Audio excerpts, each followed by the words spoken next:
आज इसी वीडियो में देखते हैं कि वायु किसे कहते हैं। एयर किसे कहते हैं? Air is mixture of gas, यानी गैसों के मिश्रण को हम वायु कहते हैं। गैस का जो मिश्रण है उसको हम वायु कहते हैं।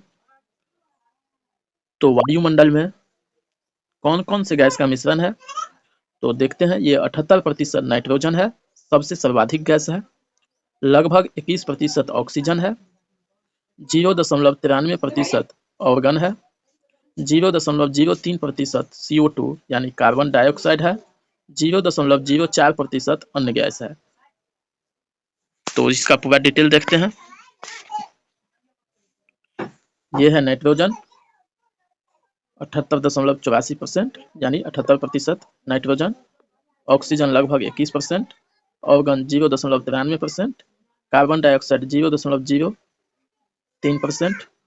उसके बाद नियॉन, हीलियम, क्रिप्टन, हाइड्रोजन ये अन्य गैस है जो 0.04% है। उसके बाद वायु गैसों का मिश्रण है। वायु जो है गैसों का मिश्रण है। तो पवन क्या है? पवन किसे कहते हैं? तो पवन गतिशील वायु को हम पवन कहते हैं। गतिशील वायु को पवन कहते हैं।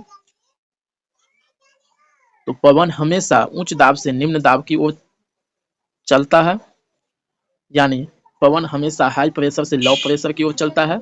जैसे यहाँ है हाई प्रेशर और यहाँ लो प्रेशर, तो पवन जो है ऐसे चलेगी। पवन की दिशा जो है हमेशा हाई से लो होगा। और वायुमंडल में दबाव जो है तापमान पर निर्भर करता है। प्रेशर यानी दबाव तापमान पर निर्भर करता है। जैसे यहाँ देखिए, यदि वायुमंडल गर्म है तो वायु ऊपर की ओर उठेगा और ऊपर उठेगा तो निम्न, यहाँ दबाव जो है कम हो जाएगा। नीचे का दबाव कम होगा और वायुमंडल ऊपर की ओर उठने लगेगा। जब तापमान अधिक होगा तो दबाव कम होगा। मोर टेम्परेचर लेस प्रेशर। जब तापमान कम होगा तो दबाव उच्च होगा। Less the temperature more the pressure, यानी तापमान अधिक होगा तो दबाव कम होगा, तापमान कम होगा तो दबाव उच्च होगा। तो दबाव जो है वायुमंडलीय तापमान पर निर्भर करता है। वायुमंडलीय दबाव को हम पास्कल में मापते हैं। पवन का जो प्रकार है इसके बारे में देखते हैं। पवनों के प्रकार 3 है: अस्थायी पवन, अवधि पवन, स्थानीय पवन।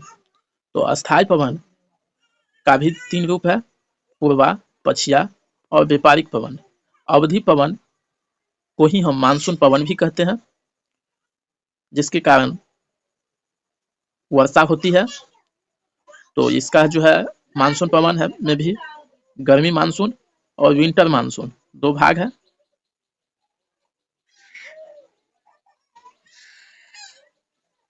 तो गर्मी मानसून समर मानसून में दक्षिण पश्चिम मानसून पवन चलती है और विंटर मानसून में उत्तर पूर्वी मानसून पवन चलती है। दक्षिण पश्चिम मानसून के कारण गर्मी में वर्षा होती है और ठंडी में उत्तर पूर्वी मानसून के कारण वर्षा होती है। और व्यापारिक पवन होता है उत्तर पूर्वी। व्यापारिक पवन जो चलती है तो भारत में अधिक वर्षा होती है। तमिलनाडु और कोरोमंडल के तट पर वर्षा ऋतु में वर्षा होती है, जो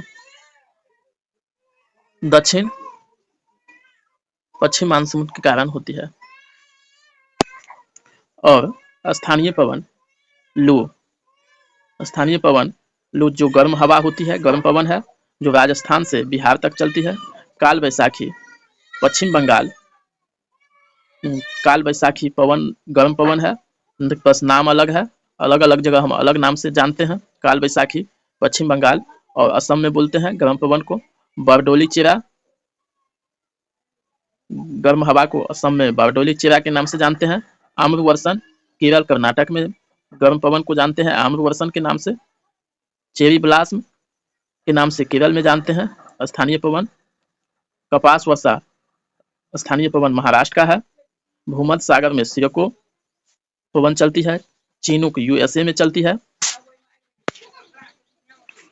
तो ये है विषुवत क्षेत्र, लो प्रेशर, यहाँ हाई प्रेशर मकर रेखा के पास, कर्क रेखा के पास भी हाई प्रेशर। उसके बाद फिर लो प्रेशर आर्कटिक चक्र 66.5 डिग्री उत्तर, यहाँ फिर उत्तरी ध्रुव पर हाई प्रेशर, दक्षिणी ध्रुव पर हाई प्रेशर। तो कोरियोलिस बल के कारण जो है ये हवा जो है पूर्वा यहाँ चलती है, ये पछुआ, फिर इस साइड में भी यहाँ पूर्वा, उसके बाद पछुआ, जो आप देख सकते हैं।